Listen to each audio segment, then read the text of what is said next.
Hello students, welcome to botany class. In this we are discussing about plant physiology.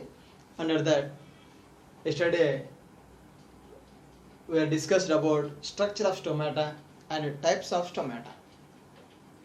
So stomata covered with guard cells, and that guard cells surrounded by subsidiary cells.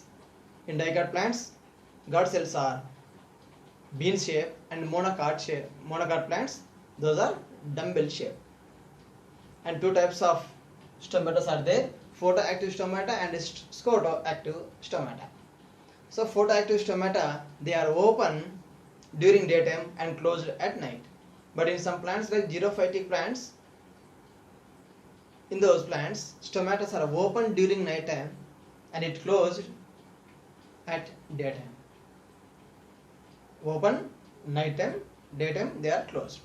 In xerophytic plants, the type of stomata are called scotoactive stomata. Scotoactive stomata. So let us discuss about today. Our topic is how these stomata are opened and closed.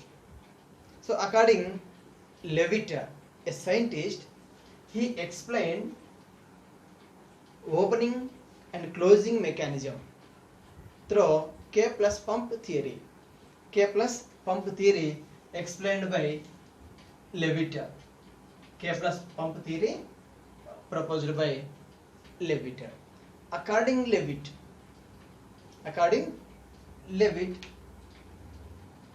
see the how open and how closed the stomatas. So this is the dicot plant stomata. So guard cells, it contains chlorophyll pigments. It means it performs photosynthesis. Guard cells contains chlorophyll pigment. It performs photosynthesis during daytime. So in the presence of sunlight, it performs photosynthesis and stored starch materials or food materials in the form of starch. During daytime, in the presence of sunlight, it performs photosynthesis and formed starch. So in the presence of sunlight, the starch which are formed in guard cells, those are undergoes splitting in the presence of sunlight. So it forms malate and H plus protons. Starch splits into malate and H plus protons. During daytime, in the presence of sunlight, in guard cells, chlorophyll pigments perform photosynthesis and form starch. So at the same time, in the presence of sunlight, that starch material undergoes splitting to form malate and H plus protons. Malate and protons. So the formation of or process of photosynthesis is a continuous process in daytime. So many starch materials are formed. It means starch volume is increased at the daytime. At the same time, that formed starch materials continuously undergoes splitting to form malate and protons. So after some time, in guard cells, it contains more malate substance and also more protons, more malate particles or substance and also more protons. Then this reactions undergoes, it leads to formation of concentration gradient in between guard cells and subsidiary cells. Guard cells and subsidiary cells. In guard cells, it contains presently more protons when comparing to subsidiary cells. Guard cells contains more protons when comparing to subsidiary cells. It means it leads to concentration gradient of protons.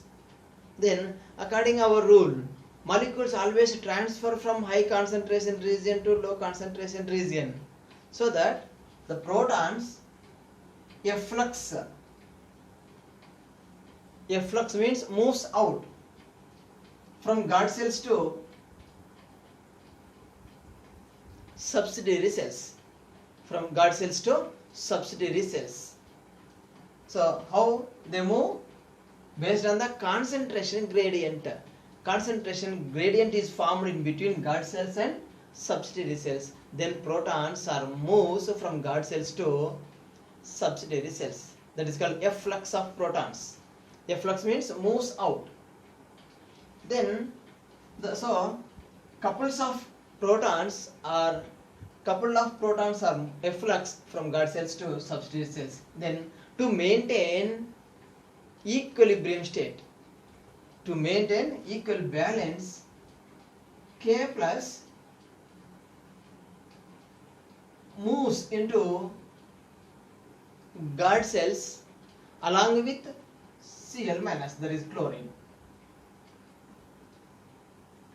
When protons are enter into subsidiary cells, so to maintain equilibrium state, equal charges, then K plus moves towards guard cells along with chlorine or chloride. So that is a passive transport, passive mode. So when K plus and Cl minus, when K plus enter into guard cells, it react with chlorine and malate. Chlorine and malate. These reactions are occur during daytime in the presence of sunlight. So when K plus enter into the guard cells, it react with chlorine and formed KCl, potassium chloride.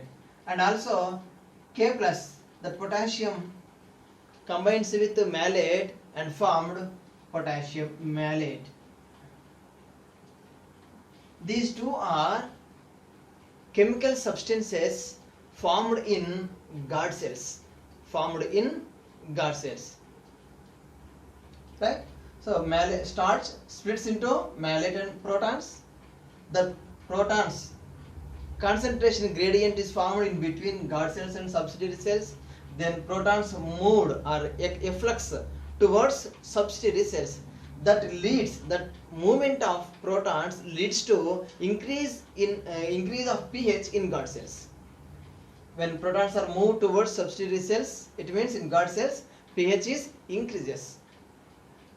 Okay. Then to maintain equilibrium state, that is to maintain equal charges, K plus moves towards guard cells along with chlorine.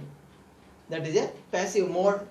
When enter into guard cells, potassium combines with chlorine and also malate. It forms potassium chloride and potassium malate. These two are chemical substances which are formed in guard cells. Now these chemical substances binds the water molecules which are present in guard cells. So guard cells, before that guard cells it contains water molecules. So that after forming these two chemical substances, they are binds water molecules, free water molecules which are present in guard cells. Then what will be happen when the chemical substances binds the water molecules? The water potential of the guard cells will be decreases. Water potential, chemical substances binds the water molecules which are present in guard cells, then it leads to decreasing water potential of the guard cells. Water potential of the guard cells. So now it contains less psi W, less water potential. It means in subsidiary cells it contains more water potential when comparing to guard cells. So then water always moves from subsidiary cells to guard cells. It means from high water potential region to low water potential region. Water always moves from high water potential region to low water potential region. So that now according to this, water moves from subsidiary cells to guard cells. Subsidiary cells to guard cells. Water moves from subsidiary cells to guard cells. Then what will be happen? So when water enter into guard cells, the guard cell undergoes turgidity. Guard cells undergoes turgidity. It means it becomes full. It becomes full. And also these guard cells, it contains microfibrils. They are radially arranged microfibrils. They are made up of cellulose. Microfibrils are made up of cellulose. They are arranged radially in guard cells. They help in opening and closing of stomata. Opening and closing of stomata. So, by entering water molecules into guard cells, stomata undergoes turgidity. It means it become full. Then what will be happen? Aperture or stomata pore is open. Stomata is open during daytime. So this is the process. Starch split into malate protons, protons efflux. It leads to increase of pH in guard cells, and to maintain equal charges K plus moves towards guard cells along with chlorine. Then it combines with chlorine and malate. It forms KCl and potassium malate. These two substances are decreases water potential in guard cells. It means subsidiary cells contains more water potential when comparing to guard cells. It means water moves from high water potential of the subsidiary cells to low water potential of the guard cells. Then guard cells become turgid. It become turgid. Then stomata is open during daytime. This is the process of how open the stomata. And during night time, in the absence of sunlight, it means during night time there is no formation of starch because there is no light. So when there is no starch formation, it means already the protons which are present in guard cells, they are all moved towards the subsidiary cells during daytime.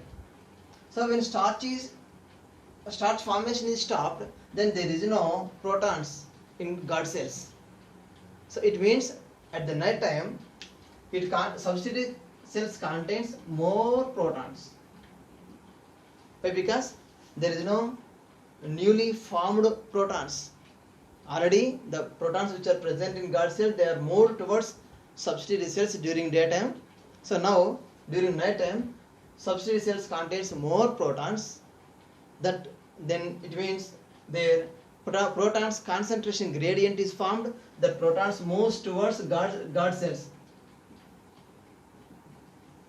So it means to maintain equal charges, K plus efflux along with Cl minus from guard cells to subsidiary cells. So it leaves water molecules in guard cells and they move towards subsidiary cells. Then here guard cells, it contains more water molecules. It means it contains plus Iw, because there is no potassium and chlorine, so there is no chemical substances. Then what will happen? It means here it contains, during night time it contains more water potential. It means subsidiary cell contains less water potential. Then during night time water moves out from the guard cells to subsidiary cells. Water moves from guard cells to subsidiary cells. Then what will be happen? Guard cells undergoes flaccidity because of loss of water during daytime. Why? Because K plus which are present in guard cells during daytime, they are moved towards subsidiary cells by leaving water molecules. Then guard cells shows more water potential when comparing to guard cells, subsidiary cells. Then water moves from guard cells to subsidiary cells. Then guard cells undergoes flaccidity. So automatically stomata is closed during night time. This is the opposite to reactions of daytime. And in So the opening and closing of stomata occur based on K plus pump theory. It is explained by Levitt, so that it is called K plus pump theory. And ABA, it is a growth regulating hormone in plants. Abscisic acid act as anti-transparent in plants. Abscisic acid act as anti-transparent in plants. Why? Because it drives K plus ions out of the guard cells. It drives, so it improves, it motivates, it stimulates to move out of K plus ions from the guard cells, so that at the time guard cells loses water molecules, then it undergoes flaccidity. So stomata is closed. So abscisic acid act as anti-transparent, so it drives K plus ions out of the guard cells. So this is the transpiration, how stomata opened and how stomatas are closed. So this process is called photoactive stomata. The stomatas are called photoactive because during daytime they are open, during night time these are closed. So what is the role of this transpiration? So role of transpiration, it have beneficial aspects and also somehow harmful effects. So beneficial is there and also harmful is there. So beneficials are, it creates a transpirational pull. So already we discussed in ascent of sap, cohesion, tension, transpirational pull theory, that is proposed by Henry Dixon. So that transpirational pulling. So pulling means, transpirational pull means driving of water molecules towards upward movement. That is called ascent of sap. So transpiration creates a transpirational pull.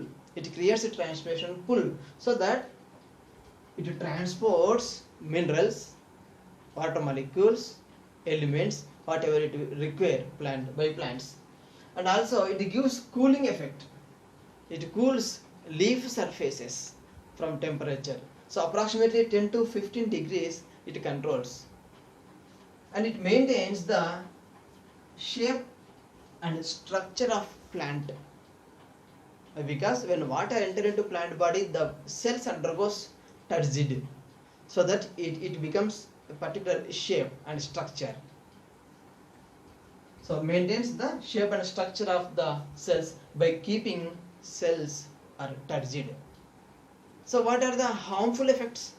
So when more transpiration is occur, then plants or losses more water molecules from the body, it leads to death. It leads to death of the plant. So that is the major harmful effect. So that transpiration is called, it is a necessary evil. Transpiration is called that is a necessary evil, because it contains harmful effects and also beneficial is there. And in succulent plants, stomatas are open during night time and closed during daytime, because in these plants accumulation of organic acids occur during night time, so that stomatas are open. That stomatas are called scotoactive stomata. Example is cactus, opuntia and bryophyllum. Like that the remaining all xerophytes or desert plants. And compare C3 and C4 plants, which are more important or more efficient in carbon fixation and utilizing of water molecules. So C4 plants are twice efficient than C3 plants. Twice efficient than C3 plants in carbon fixation. So in carbon fixation, C4 plants are twice efficient, because in C4 plants carbon fixation occur 2 times, but C3 plants only 1 time carbon fixation is occur. So in C4 plants it is twice efficient than C3 plants in carbon fixation. And also C4 plants, it loses only half of the water molecules. only half as much water as C3 plants. It loses only half as much as C3 plants for the fixation of same CO2. It means in C3 plants it requires 1 liter of water molecules to fix some amount of carbohydrates. Then at the same time, to fix that carbohydrates, C4 plants require only half of the water molecules are utilized when comparing to C3 plants. So that in carbon fixation and utilization of water molecules, C4 plants are more efficient than C3 plants. So this is about K plus pump theory, that is opening and closing of stomata by Levitt. That is K plus pump theory.